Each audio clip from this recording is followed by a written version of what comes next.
The massive doors of the Galactic Council chamber slid open with a soft hiss. Jake Morrison walked through them, his black uniform crisp and clean, but his hands slightly shaking. Behind him came Dr. Lisa Park, carrying a heavy briefcase filled with documents about Earth and humanity. They were the only two humans in a room designed for beings much larger and stranger than themselves. The chamber was enormous. The ceiling stretched so high that Jake could barely see it. Rows of seats curved in a perfect circle around a central speaking platform. Each section was built for a different alien species. Some seats were filled with water for the aquatic, hydros. Others glowed with special lights for the energy-based Luxari. The air itself was thick with different breathing gases, carefully mixed so all species could survive. Jake and Lisa found their assigned seats. They were in the very back row, the cheapest and worst spots in the entire chamber. The message was clear without anyone saying it. Humans were not important here.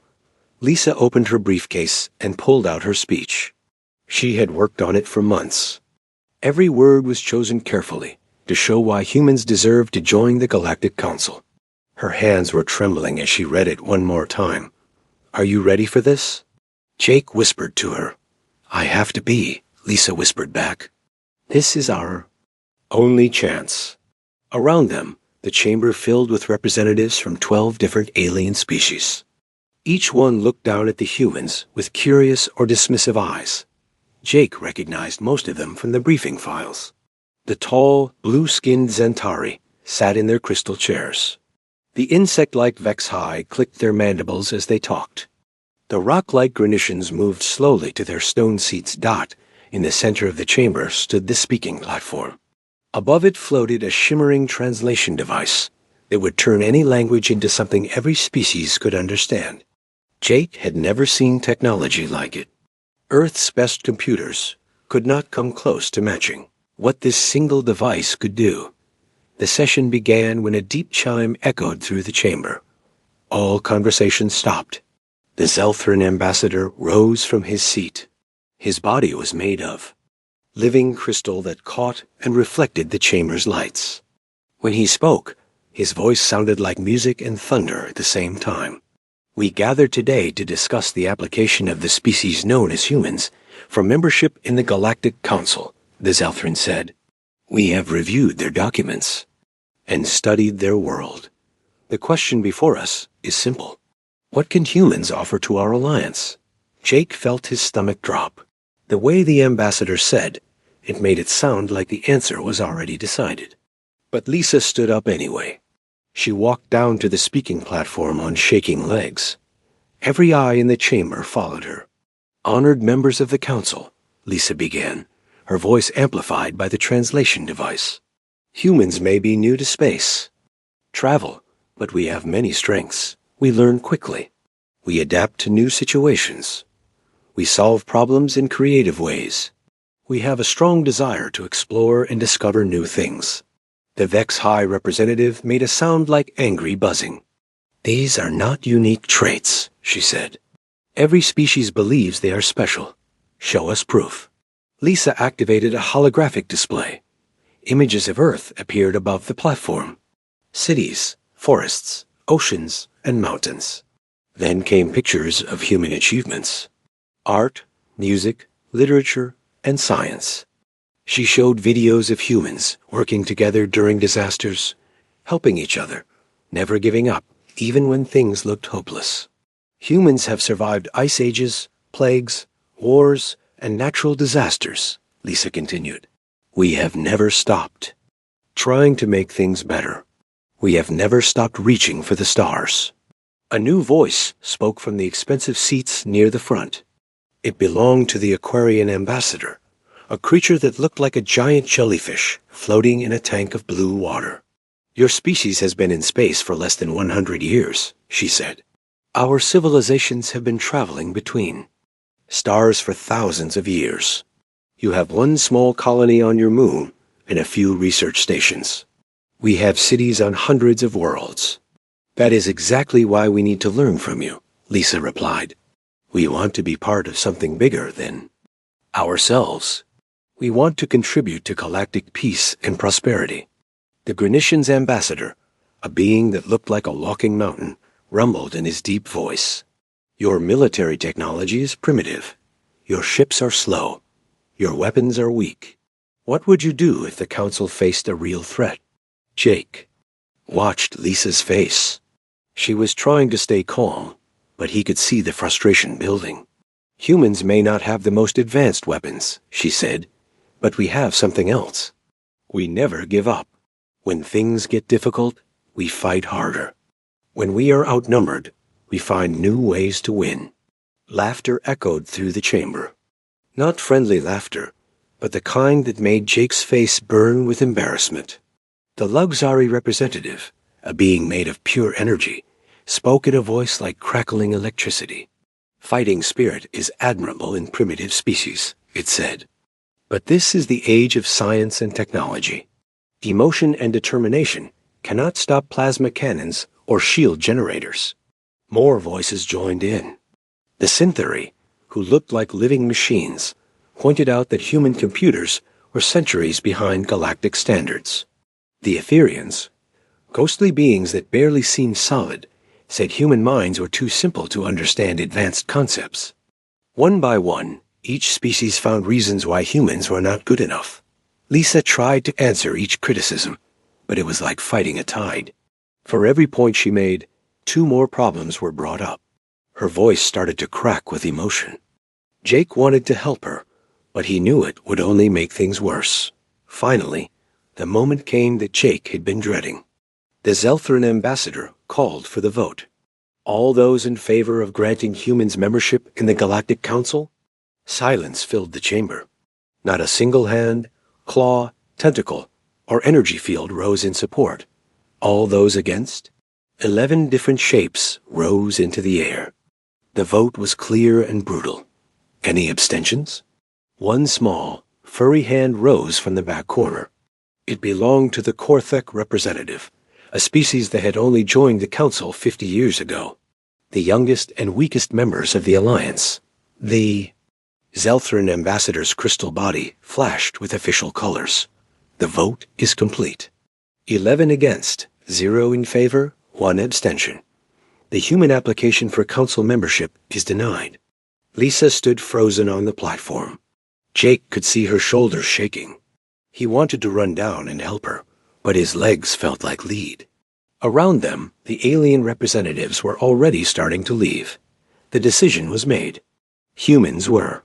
Not wanted. As they walked back toward the chamber doors, Jake heard fragments of conversation in the corridors.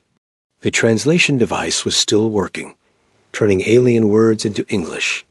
The word that came up most often was useless. Dr. Park's research was called childish nonsense. Human military capabilities were described as Stone Age thinking. With metal toys, an Etherian drifted past them, speaking to a Zentari. I almost feel sorry for them, it said. They seemed so eager to belong. But really, what could they possibly contribute? They cannot even agree among themselves on their own world. Jake felt his hands ball into fists. Lisa grabbed his arm and shook her head. Fighting would only prove their point about humans being primitive and violent. At the spaceport, as they waited for their transport back to Earth, Lisa finally spoke. We failed, she said quietly. No, Jake replied, watching the alien ships launch into the star-filled sky. They failed. They just do not know it yet. Neither of them could have imagined that within 3 years, those same proud alien civilizations would be begging humans for help. The species they had just called useless would become their only hope for survival. But that was still in the future. For now, humanity was alone among the stars, rejected and dismissed. The journey home felt longer than ever. 3 years had passed since the humiliating rejection at the Galactic Council. Earth had turned inward, focusing on building their own space colonies and improving their technology. The sting of being called useless still hurt, but humanity had decided to prove their worth through actions rather than words. Captain Ryan Blake stood on the bridge of the exploration vessel Hughes Phoenix, watching the stars through the main view screen. His ship was one of the newest in the human fleet, equipped with experimental engines and advanced sensors. It was not as impressive as alien technology, but it was theirs, built with human hands and human ingenuity. "Captain, we are approaching." "The target system," announced Navigation Officer Tom Wright from his console. "Long-range scans show 3 planets, 2 gas giants, and an asteroid belt. Nothing unusual so far." Ryan nodded. The Phoenix was conducting routine exploration missions in the Outer Rim territories, far from the busy trade routes where alien ships traveled. Humanity had been effectively shut out of galactic commerce, so they explored the empty spaces that no one else wanted. Chief Engineer Maria Santos looked up from her engineering station. "The new engine modifications are working perfectly, Captain. We are running at 95% efficiency. I think we can push it even higher." "Good work, Maria," Ryan said. "Keep monitoring the systems. I want to know if anything changes." Dr. Stephen Hughes, the ship's science officer, was studying his readings with a puzzled expression.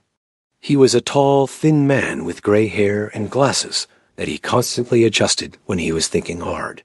"Captain, I am picking up some strange energy signatures from the outer edge of the system.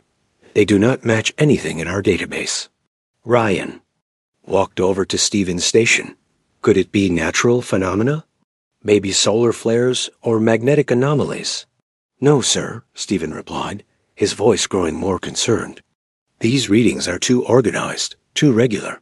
They look artificial, but the energy output is massive, much bigger than anything we have ever seen." Tom Wright suddenly straightened in his chair. "Captain, I am detecting multiple objects on the edge of sensor range. They are big, and they are moving this way." "Put it on the main screen," Ryan ordered. The view screen flickered and showed the dark space at the edge of the system. At first, nothing seemed unusual. Then slowly, shapes began to emerge from the darkness. They were ships, but unlike any ships that Ryan had ever seen. They were long and sleek, with smooth black surfaces that seemed to absorb light. There were dozens of them, moving in perfect formation. "My God," whispered Maria from her station. "Look at the size of those things. The largest one must be 20 kilometers long." Stephen was frantically working at his console, trying to analyze the alien vessels. "Captain, the energy readings are off the charts. These ships are powered by something completely unknown to us. And there is something else. They are scanning the planets in this system with some kind of focused beam." "Are they council ships?" Ryan asked. "Maybe we wandered into claimed territory by mistake." "No, sir," Stephen replied, shaking his head. "I have studied all known council ship designs. These are completely different. The technology appears to be far more advanced than anything the council has." Tom Wright's voice was tense as he reported from his station. "Captain, the alien ships have finished scanning the 3rd planet. They are moving toward it now." On the screen, they watched as the mysterious vessels approached the planet. It was a beautiful world, covered in blue oceans and green continents. Scans had shown it was rich with plant and animal life, though no intelligent species lived there. What happened next made everyone on the bridge fall silent with horror. The alien ships opened fire on the planet with weapons that turned the surface into molten rock within minutes. But they were not just destroying the world. They were doing something much worse. Massive machines extended from the ships and began tearing apart the planet's crust, harvesting everything organic and mineral. "They are strip mining the entire planet," Stephen said in a horrified whisper. "They are consuming everything. The plants, the animals, even the atmosphere." Ryan watched in shock as the beautiful world was systematically torn apart and fed into the alien machines. Within hours, what had once been a living planet was reduced to a lifeless rock. The alien ships then moved on to the next world in the system. "We need to get out of here," Ryan said. "Tom, set course for the nearest human colony. Maximum speed." "Aye, sir," Tom replied, his hands shaking as he entered the coordinates dot as the Phoenix raced away from the dying system. Stephen continued to analyze the data they had collected.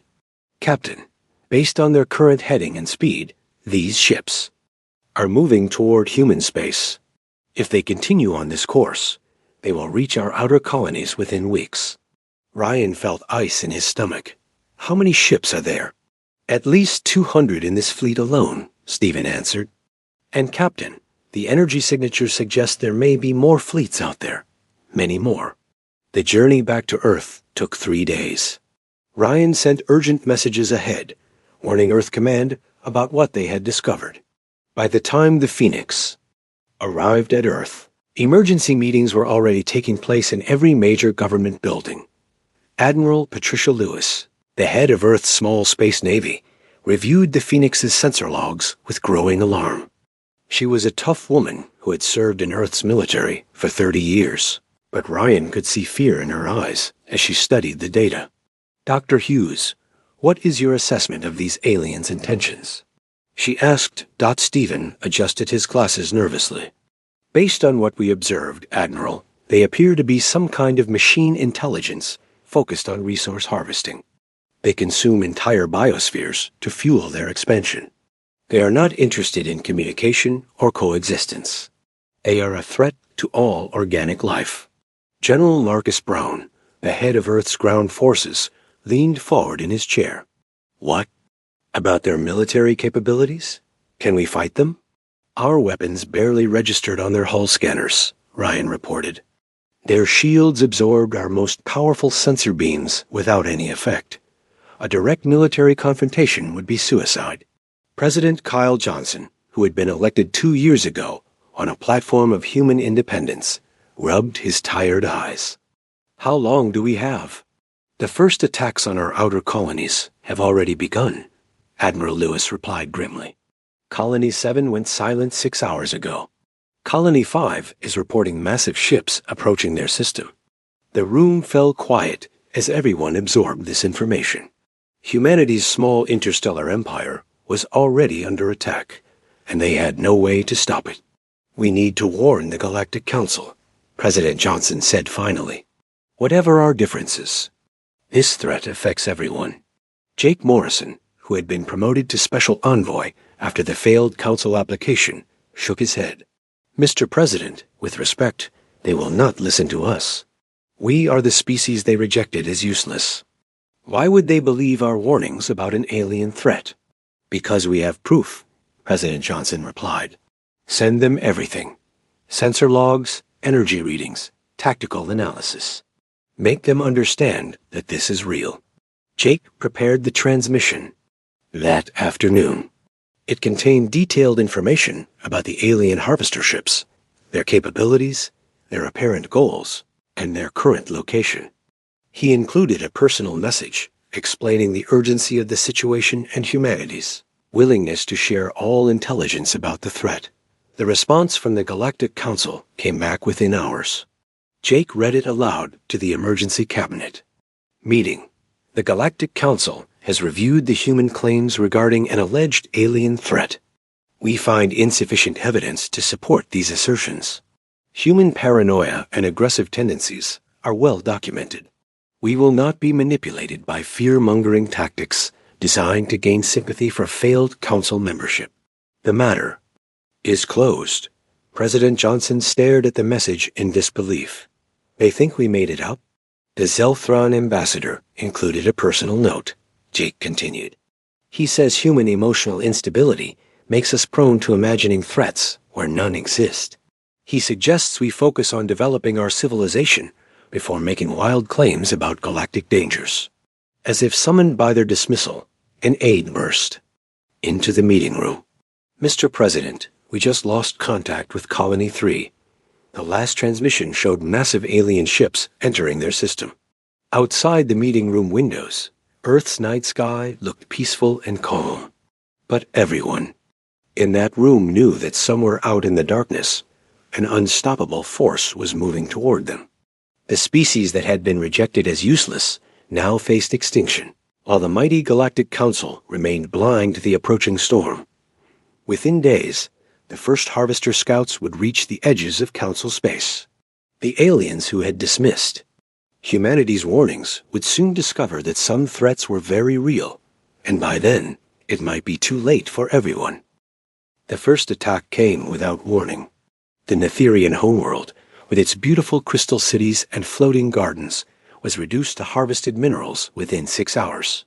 The planet's 3 billion inhabitants had no time to escape. Their advanced shields and defensive satellites were swept away like leaves in a hurricane. Fleet. Admiral Carol Davis watched the emergency reports flooding into her command center aboard the UES Defiance.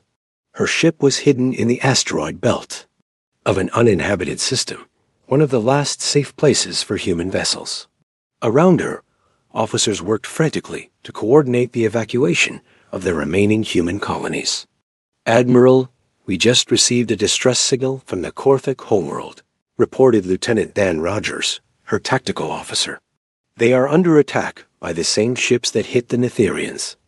The Korthak defense fleet has been completely destroyed." Carol felt no satisfaction in being right about the threat. The Korthak were the only species that had abstained from voting against human membership in the Council. They were young and idealistic, much like humans had been before the rejection. Now they were paying the price for the Council's arrogance. "Any word from the main Council fleets?" Carol asked. "The Centauri Navy is mobilizing their battle groups," Dan replied, reading from his console. "The Vex High War Prime has deployed their elite squadrons. They still believe this is some kind of minor border incident that can be solved with superior numbers." Carol shook her head. The Council species had not fought a real war in over 200 years. Their fleets were designed for patrols and ceremonies, not for facing an enemy that consumed entire worlds. They had grown soft and overconfident, believing their advanced technology made them invincible. Dr. Helen White entered the command center carrying a datapad filled with her latest research.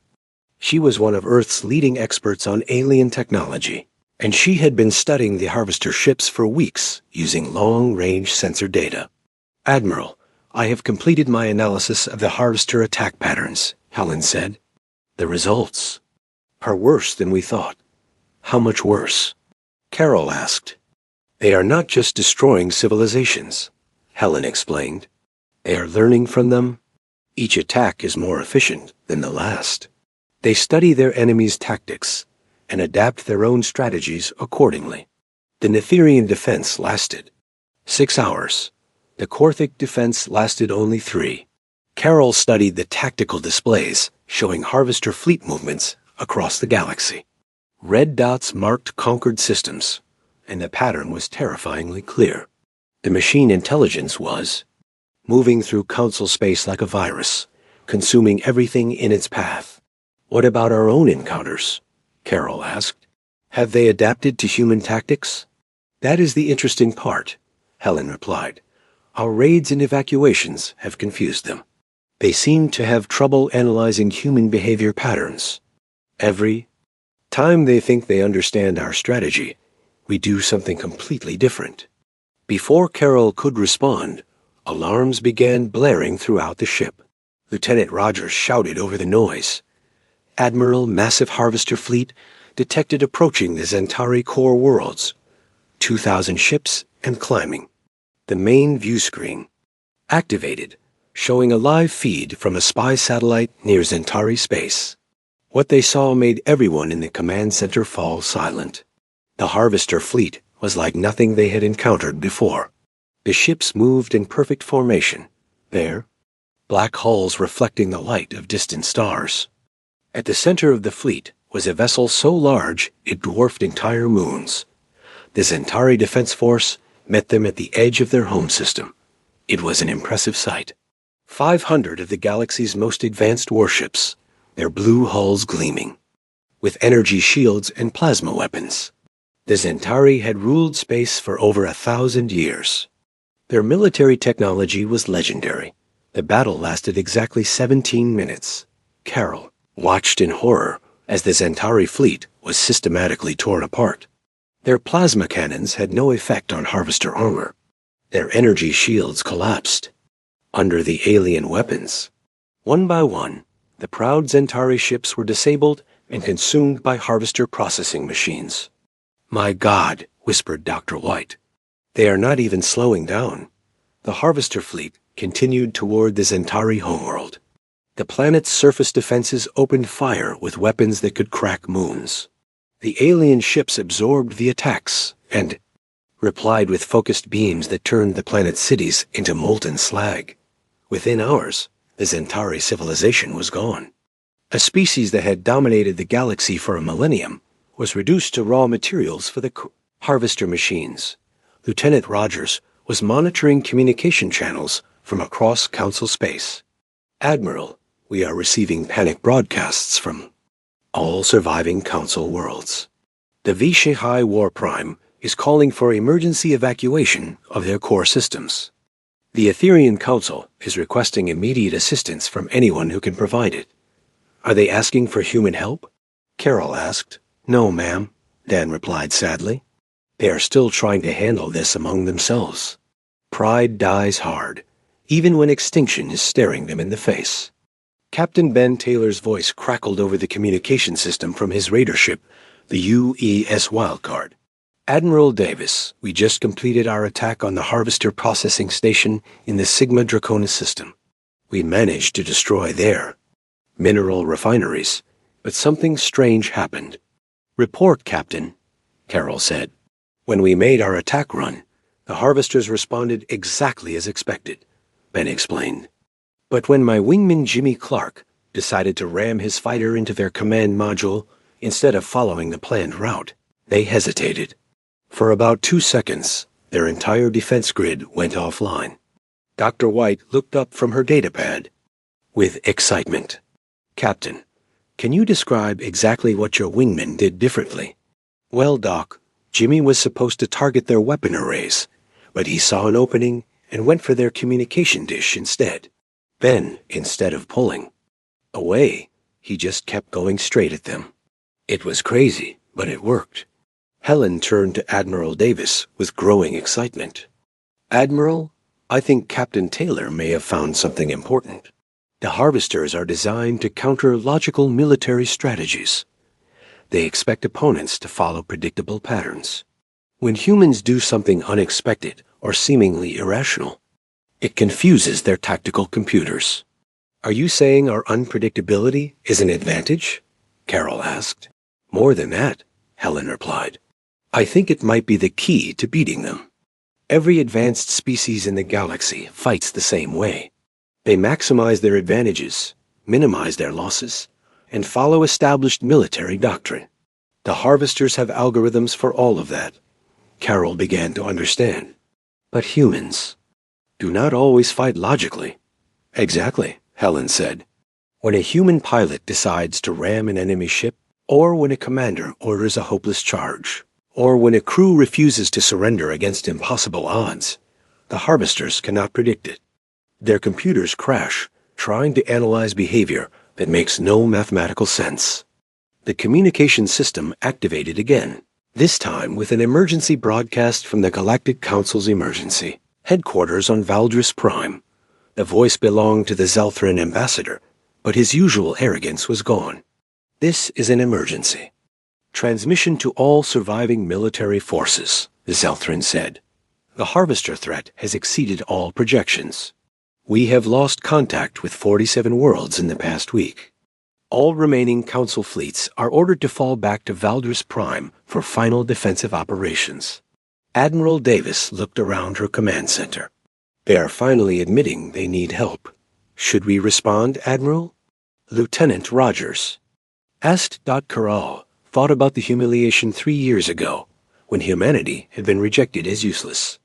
She thought about the dismissive response to their warnings about the Harvester threat. Then she thought about the billions of innocent beings who would die if the machines were not stopped. Open a channel to Valdris Prime, she ordered. It is time for the species they called useless to save the galaxy. The response from the Council would come soon, and with it, humanity's chance to prove that sometimes the galaxy did not need the most advanced species. Sometimes it needed the most stubborn ones. The emergency council chambers on Valdris Prime were a shadow of their former glory. Where once hundreds of proud alien representatives had gathered, Now only 30 survivors from 7 species huddled together in fear. The great circular chamber felt empty and cold, its advanced technology useless against an enemy that consumed entire civilizations. Jake Morrison walked through the damaged corridors toward the meeting room. His human delegation now consisted of just himself and Dr. Rachel Green, Earth's leading expert on harvester technology. The irony was not lost on him. 3 years ago, humans had been rejected from these same halls. Now they were the ones offering salvation. Ambassador Thekvar of the Korthik limped toward them on his injured leg. His fur was matted with dried blood, and his usually bright eyes were dim with exhaustion. His people had been among the first to fall, but he had escaped with a handful of survivors. Ambassador Morrison, Thekvar said in his broken voice, I am glad you have come. We need your help desperately. Jake nodded grimly. We received your distress signals. How bad is the situation? Worse than our worst nightmares, Thekvar replied. The harvesters have consumed 63 worlds in the past 10 days. Our combined fleets have been destroyed. We estimate less than 48 hours before they reach Valdris Prime. Dr. Green was already studying her datapad, analyzing the latest intelligence reports. Ambassador Thekvar, have any of the Council species attempted unconventional tactics against the harvesters? I do not understand, Thekvar said, his translator struggling with the human concept. Tactics that do not follow standard military doctrine, Rachel explained. Surprise attacks, kamikaze runs, unpredictable maneuvers. No, Thekvar shook his head. All attacks have followed proper strategic principles.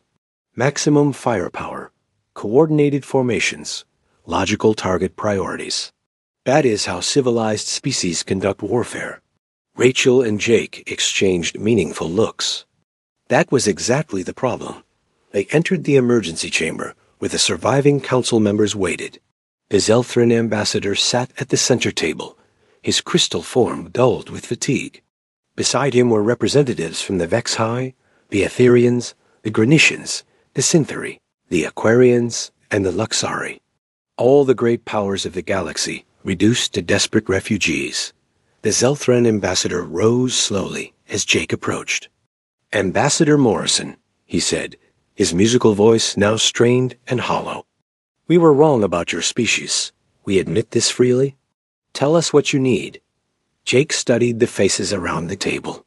These were the same beings who had called humans useless, primitive, and strategically irrelevant. Now they were begging for help from the species they had dismissed. We need complete command authority over all remaining military forces, Jake said without hesitation. No questions, no interference, no second-guessing our tactics. The Vexhai representative's mandibles clicked with agitation. You ask us to give control of our fleets to a species that has never won a major space battle. That is exactly why you need to give us control, Rachel interjected. Your major space battles follow predictable patterns. The harvesters have studied every engagement in galactic history. They know how you fight, how you think, how you plan your attacks. The Etherian ambassador, barely visible as a shimmering outline, spoke in a voice like wind through leaves. What makes human tactics different? We do not have tactics, Jake replied with a slight smile. We have desperation. When humans are cornered, we do not follow rules. We do whatever it takes to survive, even if it seems crazy or impossible. Dr. Green activated a holographic display showing recent human encounters with harvester forces. In the past week, small human ships have achieved 17 successful strikes against harvester vessels. Our success rate is over 90%. Compare that to Council fleet engagements, which have a success rate of 0%. The Granitian's ambassador, his rocky face showing confusion, asked, How is this possible? Your ships are inferior to ours in every measurable way. Because we measure different things, Rachel explained. You measure shield strength, weapon power, and defensive capabilities. We measure how willing our pilots are to fly straight into enemy fire if it means completing the mission. Jake activated another display, showing the most recent human victory. Yesterday, Commander Linda Harris led 50 mining ships against a harvester fleet of 3,000 vessels. According to every tactical computer in the galaxy, she should have been annihilated instantly. The recording showed the human ships approaching the massive harvester formation. Instead of maintaining proper formation and engaging at maximum range, the human vessels scattered in all directions. Some flew directly toward the largest enemy ships. Others targeted seemingly unimportant components. A few simply rammed themselves into harvester vessels at full speed. The harvester tactical computers tried to analyze the attack pattern, Rachel continued. But there was no pattern. Commander Harris told her pilots to cause as much chaos as possible and see what happens. The harvesters could not predict chaos. The result was visible on the recording. The harvester formation collapsed into confusion as their command ships tried to process human behavior that made no logical sense. In the chaos, the human ships managed to destroy a critical command node, causing the entire enemy fleet to shut down temporarily. The Zelthran ambassador leaned forward, his crystal body reflecting the holographic light. You defeated 3,000 ships with 50 mining vessels? We did not defeat them, Jake corrected. We confused them long enough to hurt them. That is how humans fight. We do not try to win through superior firepower. We win by being too unpredictable to counter. The Aquarian representative floating in her water tank asked, "What do you propose?" Dr. Green pulled up tactical plans that she and Earth's military commanders had developed. We reorganize all remaining forces into mixed human-alien squadrons. Human commanders will lead each group, but they will have alien crews and ships.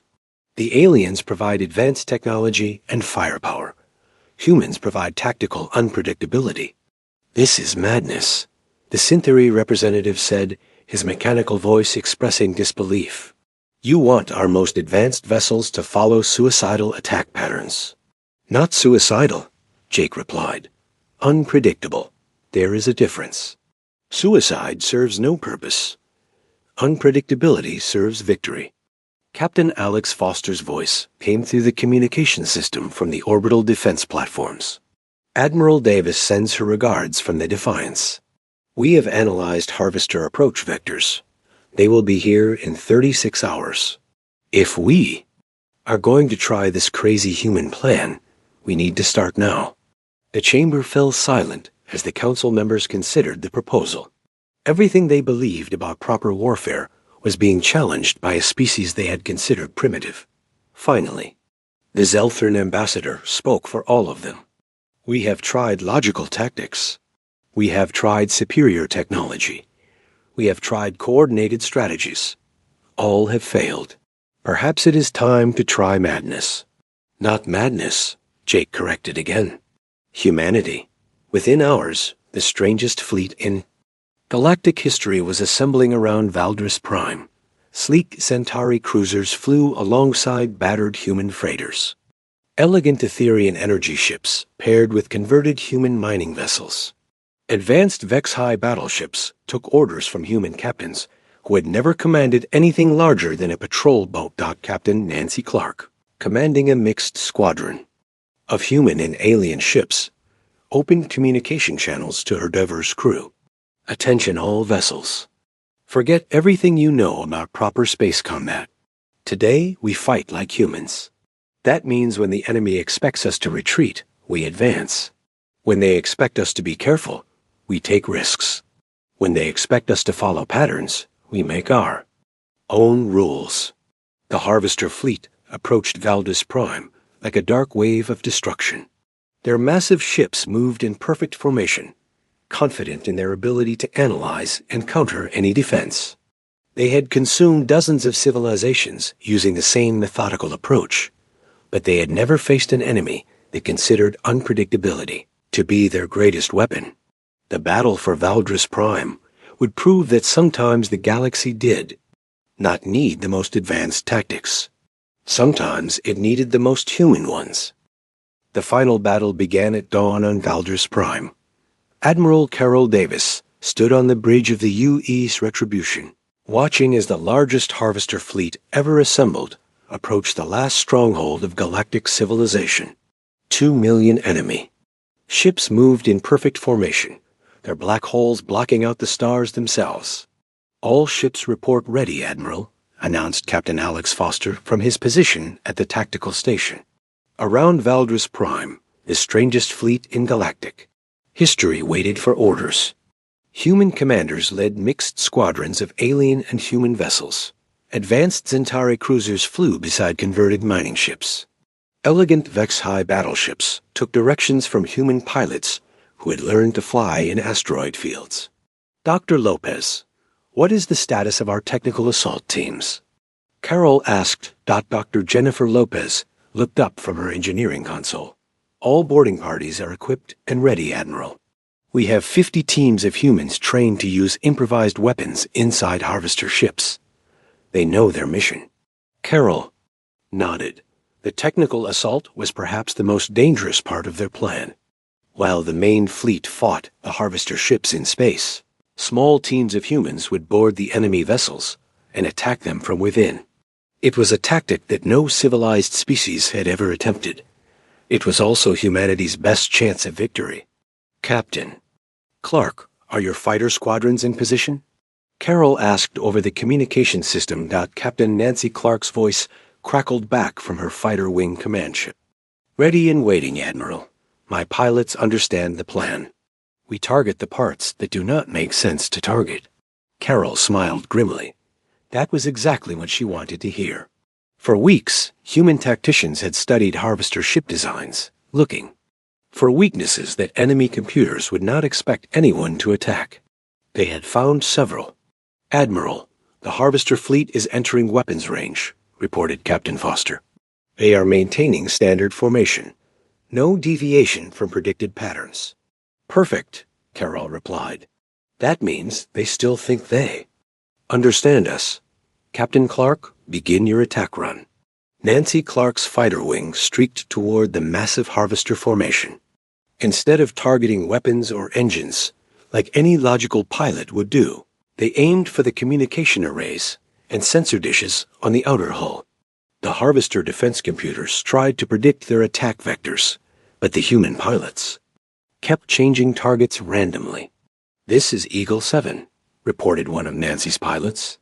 "I am supposed to hit their main cannon, but I see a pretty antenna array. Going for the antenna instead."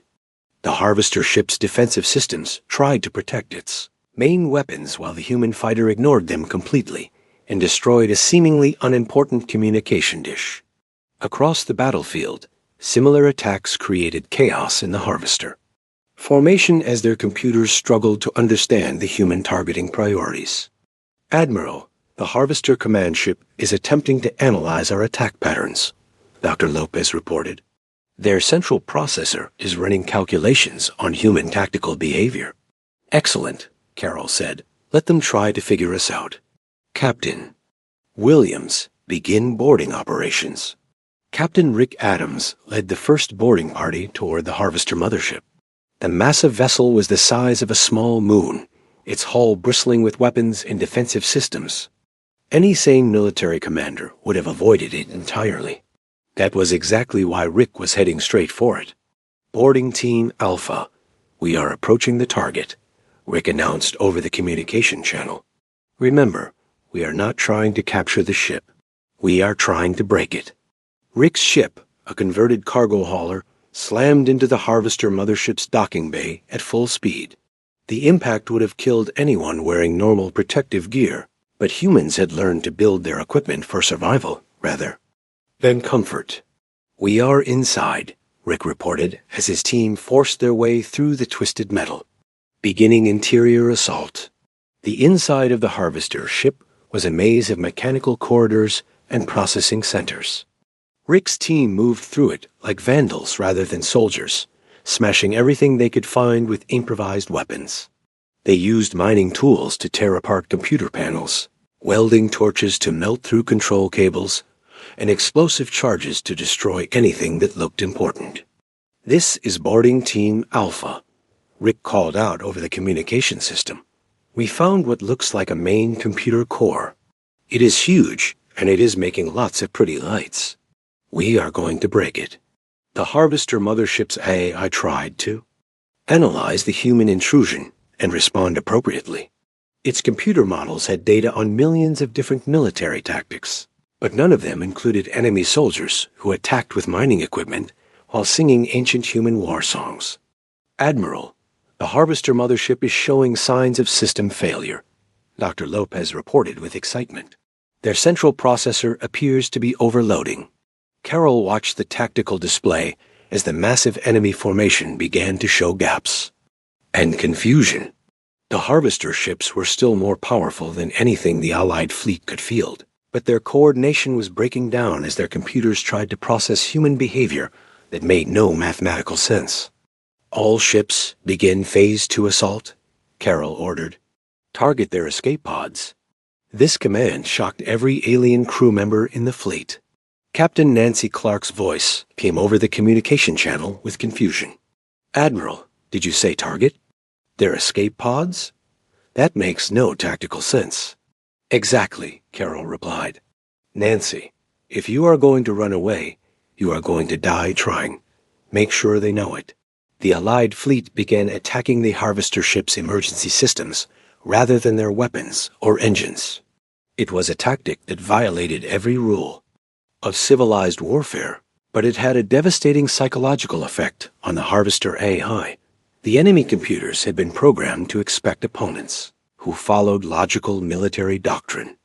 They could predict attacks on weapons, shields, and propulsion systems. But when the Allied fleet began systematically destroying escape pods and emergency equipment, the Harvester AI faced a logical paradox. How do you retreat from an enemy that specifically targets your ability to retreat?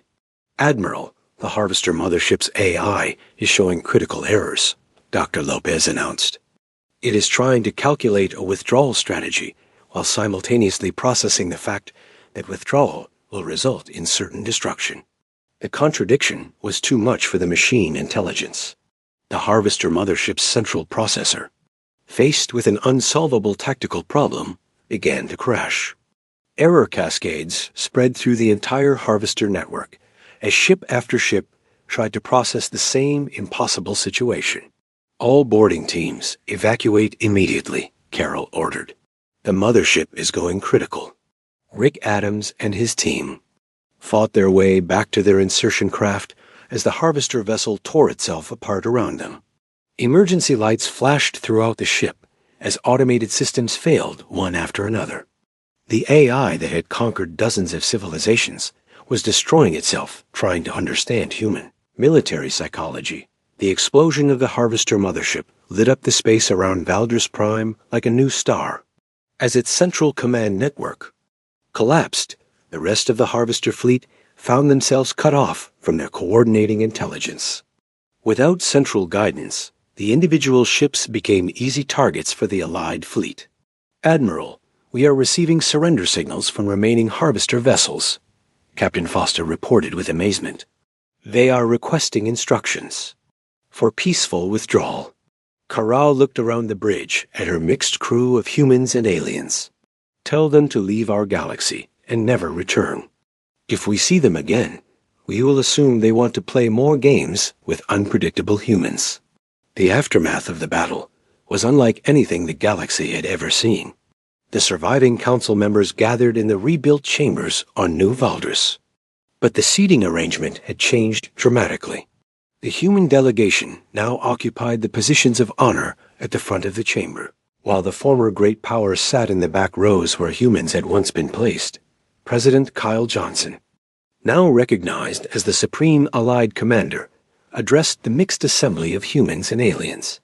His voice carried the quiet authority of someone who had led his species through its darkest hour.